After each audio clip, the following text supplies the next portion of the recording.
National Herald ಕೇಸಲ್ಲಿ ಸಂಕಷ್ಟ. ರಾಹುಲ್ ಸೋನಿಯಾ ವಿರುದ್ಧ 142 ಕೋಟಿ ಆರೋಪ. ಎಸ್ಬಿಐ ಬ್ಯಾಂಕ್ ಮ್ಯಾನೇಜರ್ ಉದ್ದಟತನ. ಬ್ಯಾಂಕ್ ದಾಖಲೆ ಪತ್ರ ಹರಿದು ಕನ್ನಡಿಗರ ಆಕ್ರೋಶ. ಎಲ್ಲವನ್ನು ನೋಡೋಣ ಕರ್ನಾಟಕ ಟಾಪ್ 20. ನ್ಯಾಷನಲ್ ಹೆರಾಲ್ಡ್ ಕೇಸ್ನಲ್ಲಿ ಸೋನಿಯಾ ಗಾಂಧಿ ಹಾಗೂ ರಾಹುಲ್ ಗಾಂಧಿಗೆ ಸಂಕಷ್ಟ ಎದುರಾಗಿದೆ. ಪ್ರಕರಣ ಸಂಬಂಧ ಜಾರಿ ನಿರ್ದೇಶನಾಲಯ ದೆಹಲಿ ನ್ಯಾಯಾಲಯಕ್ಕೆ ಚಾರ್ಜ್ ಶೀಟ್ ಸಲ್ಲಿಕೆ ಮಾಡಿದೆ.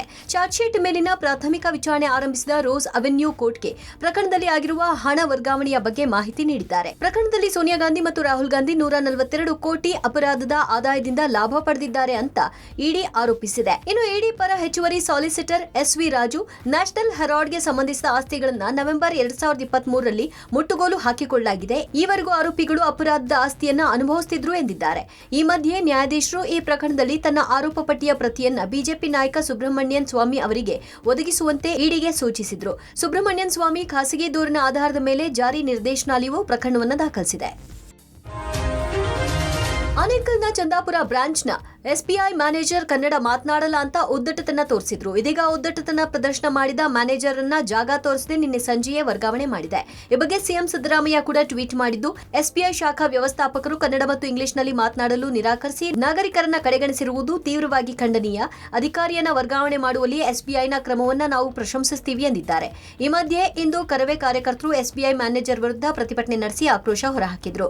ಗ್ರಾಹಕರೊಬ್ಬರು ಕನ್ನಡದಲ್ಲಿ ಮಾತನಾಡಿ ಎಂದಿದ್ದಕ್ಕೆ ಯಾವುದೇ ಕಾರಣಕ್ಕೂ ಕನ್ನಡ ಮಾತನಾಡುವುದಿಲ್ಲ ಅಂತ ಉದ್ದಟತನ ಮೆರೆದಿದ್ದಾರೆ ಅಂತ ಕಿಡಿಕಾರಿದ್ರು. ಬ್ಯಾಂಕ್ ದಾಖಲೆ ಪತ್ರಗಳನ್ನು ಹರಿದು ಹಾಕುವ ಮೂಲಕ ಕನ್ನಡಿಗರ ಕ್ಷಮೆ ಕೇಳಬೇಕು ಅಂತ ಆಗ್ರಹಿಸಿದ್ರು. ಆಂಧ್ರಪ್ರದೇಶದಲ್ಲಿ ಕಾಡಾನೆಗಳ ಹಾವಳಿ ಮಿತಿ ಮೀರಿದೆ. ಹೀಗಾಗಿ ಆನೆಗಳನ್ನ ಸೆರೆ ಹಿಡಿದು ಪಳಗಿಸಲು ಕರ್ನಾಟಕ ಕುಮ್ಕಿ ಆನೆಗಳು ಆಂಧ್ರಪ್ರದೇಶಕ್ಕೆ ಪ್ರಯಾಣ ಬೆಳೆಸಿವೆ. ವಿಧಾನಸೌಧದ ಆವರಣದಲ್ಲಿ ಕಾರ್ಯಕ್ರಮ ನಡೆಸುವ ಮೂಲಕ ಆನೆಗಳನ್ನ ಬೀಳ್ಕೊಡಲಾಯಿತು. ಕಾರ್ಯಕ್ರಮದಲ್ಲಿ CM Siddaramaiah, DCM DK Shivakumar, Andhra DCM Pawan Kalyan, Eshwar Khandre ಸೇರಿದಂತೆ ಹಲವರು ಉಪಸ್ಥಿತರಿದ್ದರು. ಆಂಧ್ರ ಡಿಸಿಎಂ ಪವನ್ ಕಲ್ಯಾಣ್ ತಮ್ಮ ರಾಜ್ಯದ ಒಂದಷ್ಟು ಆನೆಗಳನ್ನ ಪಳಗಿಸಲು ಕರ್ನಾಟಕದಿಂದ ಆನೆಗಳನ್ನ ಕೇಳಿದ್ರು. ಮನವಿಗೆ ಒಪ್ಪಿರುವ ಕರ್ನಾಟಕ ಸರ್ಕಾರ ಆನೆಗಳನ್ನ ಹಸ್ತಾಂತರಿಸಿದೆ. ಈ ವೇಳೆ ಮಾತನಾಡಿದ ಪವನ್ ಕಲ್ಯಾಣ್, ಸಿದ್ದರಾಮಯ್ಯ ನೇತೃತ್ವದ ಕರ್ನಾಟಕ ಸರ್ಕಾರಕ್ಕೆ ಧನ್ಯವಾದ. ಸಹೋದರ ರಾಜ್ಯದಂತೆ ನಮ್ಮ ಜೊತೆ ಕರ್ನಾಟಕ ನಿಂತಿದೆ. ಕುಮ್ಕಿ ಆನೆಗಳನ್ನ ಕೊಟ್ಟಿದ್ದಕ್ಕೆ ಕರ್ನಾಟಕದ ಜನತೆಗೆ ಧನ್ಯವಾದ ಹೇಳ್ತೀನಿ. ಕನ್ನಡಿಗರ ಉದಾತ್ತ ಗುಣಗಳಿಗೆ ಧನ್ಯವಾದ ಹೇಳ್ತೀನಿ ಅಂದ್ರು. ಕರ್ನಾಟಕದ ಜನತೆಗೆ ಹಾಗೂ ಸರ್ಕಾರಕ್ಕೆ ಈ ಉದಾತ್ತವಾದ ಉಡುಗೊರೆಗಾಗಿ ನಾವು ಕೃತಜ್ಞತಾ ಸಲ್ಲಿಸುತ್ತೇವೆ.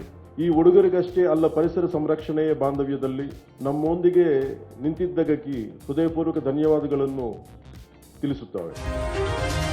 ಕನ್ನಡದ ಹೆಸರಾಂತ ಹಿರಿಯ ಸಾಹಿತಿ ಬಾನು ಮುಷ್ತಾಕ್ ಅಂತಾರಾಷ್ಟ್ರೀಯ ಬೂಕರ್ ಪ್ರಶಸ್ತಿಗೆ ಭಾಜನರಾಗಿದ್ದಾರೆ. ಆ ಮೂಲಕ ಬೂಕರ್ ಪ್ರಶಸ್ತಿ ಪಡೆದ ಕನ್ನಡದ ಮೊದಲ ಸಾಹಿತಿ ಎಂಬ ಹೆಗ್ಗಳಿಕೆಗೆ ಬಾನು ಮುಷ್ತಾಕ್ ಪಾತ್ರರಾಗಿದ್ದಾರೆ.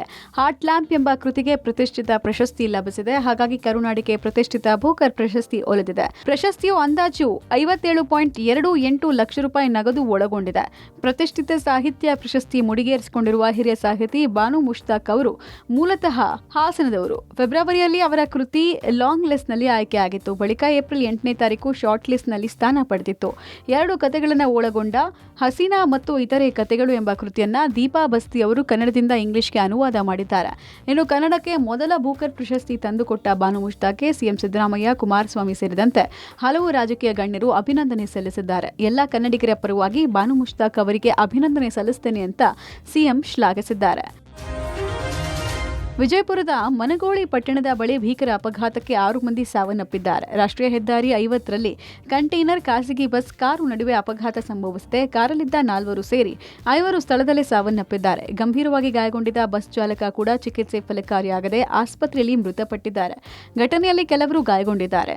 ಹೊರ್ತಿ ಗ್ರಾಮದ ಕೆನರಾ ಬ್ಯಾಂಕ್ನಲ್ಲಿ ಮ್ಯಾನೇಜರ್ ಆಗಿ ಸೇವೆ ಸಲ್ಲಿಸ್ತಾ ಇದ್ದ ಭಾಸ್ಕರ್ ಕುಟುಂಬದ ಸದಸ್ಯರೊಂದಿಗೆ ದಕ್ಷಿಣ ಕರ್ನಾಟಕದ ಪ್ರೇಕ್ಷಣೀಯ ಸ್ಥಳಗಳನ್ನು ವೀಕ್ಷಣೆ ಮಾಡ್ಕೊಂಡು ಬರ್ತಾ ಇದ್ದಾಗ ದುರಂತ ಸಂಭವಿಸಿದೆ. ಘಟನೆಯಲ್ಲಿ ಭಾಸ್ಕರ್ ಪತ್ನಿ ಪವಿತ್ರ, ಪುತ್ರ ಅಭಿರಾಮ್, ಪುತ್ರಿ ಜೋಶ್ನಾ ಕೂಡ ಮೃತಪಟ್ಟಿದ್ದಾರೆ. ಕಾರಲ್ಲಿದ್ದ 10 ವರ್ಷದ ಬಾಲಕ ಅಪಾಯದಿಂದ ಪಾರಾಗಿದ್ದಾನೆ. ಆತನಿಗೆ ಆಸ್ಪತ್ರೆಯಲ್ಲಿ ಚಿಕಿತ್ಸೆ ಕೊಡಿಸಲಾಗ್ತಾ ಇದೆ. ಇನ್ನು ವಿಜಯಪುರದತ್ತ ಪ್ರಯಾಣ ಮಾಡ್ತಾ ಇದ್ದ ಮಹೀಂದ್ರ ಕಾರ್ ಡ್ರೈವರ್ ಹಾರಿ ಎದುರಿಗೆ ಬರ್ತಾ ಇದ್ದ ಖಾಸಗಿ ಬಸ್ಗೆ ಡಿಕ್ಕಿಯಾಗಿದೆ. ಇದರ ಪರಿಣಾಮವಾಗಿ ನಿಯಂತ್ರಣ ತಪ್ಪಿದ ಬಸ್ ರಸ್ತೆ ಬದಿಗೆ ನಿಂತಿದ್ದ ಕಂಟೈನರ್ಗೆ ಡಿಕ್ಕಿಯಾಗಿದೆ. ಛತ್ತೀಸ್ಗಢದಲ್ಲಿ ಭದ್ರತಾ ಸಿಬ್ಬಂದಿಗಳು ಅತಿದೊಡ್ಡ ಕಾರ್ಯಾಚರಣೆ ನಡೆಸಿದ್ದಾರೆ. ಭದ್ರತಾ ಸಿಬ್ಬಂದಿ ನಕ್ಸಲರ ಮಧ್ಯೆ ನಡೆದ ಗುಂಡಿನ ಚಕಮಕಿಯಲ್ಲಿ ನಕ್ಸಲ್ ನಾಯಕ ಸೇರಿ 26 ನಕ್ಸಲರನ್ನ ಹೊಡೆದುರುಳಿಸಲಾಗಿದೆ. ಛತ್ತೀಸ್ಗಢದ ನಾರಾಯಣಪುರ ಜಿಲ್ಲೆಯಲ್ಲಿ ಭದ್ರತಾ ಪಡೆಗಳು ನಡೆಸಿದಂತಹ ಎನ್ಕೌಂಟರ್ನಲ್ಲಿ 26 ನಕ್ಸಲರು ಹತ್ಯೆಗೀಡಾಗಿದ್ದಾರೆ. ಕಾರ್ಯಾಚರಣೆಯಲ್ಲಿ ಓರ್ವ ಯೋಧ ಕೂಡ ಹುತಾತ್ಮರಾಗಿದ್ದಾರೆ. ಅಬುಜ್ಮದ್ ಅರಣ್ಯ ಪ್ರದೇಶದಲ್ಲಿ ಭದ್ರತಾ ಪಡೆಗಳು ಮತ್ತು ನಕ್ಸಲರ ನಡುವೆ ಗುಂಡಿನ ಚಕಮಕಿ ನಡೆದಿದೆ. ಇನ್ನು ಏಪ್ರಿಲ್ 21ರಿಂದ ಮೇ 11ರವರೆಗೆ ಛತ್ತೀಸ್ಗಢ ಹಾಗೂ ತೆಲಂಗಾಣ ಗಡಿಯಲ್ಲಿ ಕೇಂದ್ರ ಮೀಸಲು ಪೊಲೀಸ್ ಪಡೆ ಮತ್ತು ರಾಜ್ಯ ಪೊಲೀಸರ ಜಂಟಿ ಕಾರ್ಯಾಚರಣೆಯಲ್ಲಿ 31 ನಕ್ಸಲರನ್ನ ಹತ್ಯೆ ಮಾಡಲಾಗಿತ್ತು. ಕಾರ್ಯಾಚರಣೆಯಲ್ಲಿ ಒಟ್ಟು 214 ನಕ್ಸಲ್ ಅಡಗುತಾಣಗಳನ್ನು ನಾಶ ಮಾಡಲಾಗಿದೆ. ಪೇದೆಯೋರ್ವ ಮದುವೆಯಾಗಿ ಆಕೆ 5 ತಿಂಗಳ ಗರ್ಭಿಣಿ ಆದ ಬಳಿಕ ಹೆಂಡತಿ ಬೇಡ ಎನ್ನುತ್ತಿರುವ ಘಟನೆ ಮೈಸೂರು ಜಿಲ್ಲೆ ಹುಣಸೂರಿನ ರಾಂಪುರದಲ್ಲಿ ನಡೆದಿದೆ. ಮತ್ತೊಬ್ಬ ಹುಡುಗಿಯ ಸಹವಾಸಕ್ಕೆ ಬಿದ್ದು ಪತ್ನಿಗೆ ಕಿರುಕುಳ ನೀಡುತ್ತಿದ್ದಾನೆ. ಪೇದೆಯ ಅನ್ಯಾಯದ ವಿರುದ್ಧ ಪತ್ನಿ ಪೊಲೀಸ್ ಠಾಣೆ ಮೆಟ್ಟಿಲೇರಿದ್ದಾರೆ. ಇದೀಗ ರಾಂಪುರ ಗ್ರಾಮದ ಶಿವಮ್ಮ ತಮ್ಮಣ್ಣೇಗೌಡ ಪುತ್ರ ಕೆಂಡಗಣ್ಣ ಸ್ವಾಮಿ ವಿರುದ್ಧ ಎಫ್ಐಆರ್ ದಾಖಲಾಗಿದೆ. ಕೋಲಾರ ಜಿಲ್ಲಾ ಸಶಸ್ತ್ರ ಮೀಸಲು ಪಡೆ ಕಾನ್ಸ್ಟೇಬಲ್ ಆಗಿರುವ ಕೆಂಡಗಣ್ಣ ಸ್ವಾಮಿಗೆ ಅದೇ ಗ್ರಾಮದ ಸಿದ್ದೇಗೌಡ ಜಯಮ್ಮ ಅವರ ಮಗಳು ಪವಿತ್ರ ಜೊತೆ ಮದುವೆಯಾಗಿತ್ತು. ಒಂದೇ ಬೀದಿ ಎದುರು ಬದುರು ಮನೆಯಲ್ಲಿ ವಾಸವಿದ್ದವರು. 3 ವರ್ಷಗಳ ಹಿಂದೆ ಎಂಗೇಜ್ಮೆಂಟ್, 1 ವರ್ಷದ ಹಿಂದೆ ಮದುವೆಯಾಗಿತ್ತು. ಮತ್ತೊಬ್ಬಳನ್ನ ಪ್ರೀತಿ ಮಾಡುತ್ತಿದ್ದ ವಿಷಯ ಮುಚ್ಚಿಟ್ಟು ಮದುವೆಯಾಗಿದ್ದ. ಮದುವೆಯಾದ 6 ತಿಂಗಳಲ್ಲಿ ವಿಷಯ ಬಹಿರಂಗವಾಗಿದೆ. ಈಗ ಗಂಡ ಮತ್ತು ಆಕೆ ಇಬ್ಬರಿಂದಲೂ ಡಿವೋರ್ಸ್ಗೆ ಒತ್ತಡವಿದ್ದು ಮಗು ತೆಗೆಸಿಬಿಡು, ಪರಿಹಾರ ತಗೋ, ನನಗೆ ನೀನು ಬೇಡ ಎನ್ನುತ್ತಿದ್ದಾನೆ ಎಂದು ಆರೋಪಿಸಲಾಗಿದೆ. ಮದುವೆ ಆಗಿದ್ದು ನನ್ನನ್ನೇ, ಅವ್ರ ಜೊತೆ ಅಕ್ರಮ ಸಂಬಂಧ ಇಟ್ಕೊಂಡು ಬೇರೆ ರಿಲೇಶನ್ಶಿಪ್ ಇಟ್ಕೊಂಡು ನನ್ನನ್ನು ಡೈವರ್ಸ್ ಕೊಡ್ತೀನಿ, ನೀನು ಬೇಡ, ನಾನು ಅವಳ ಜೊತೆನೇ ಇರ್ತೀನಿ ಅಂತ ಟಾರ್ಚರ್ ಕೊಡ್ತಾ ಇದ್ದಾರೆ.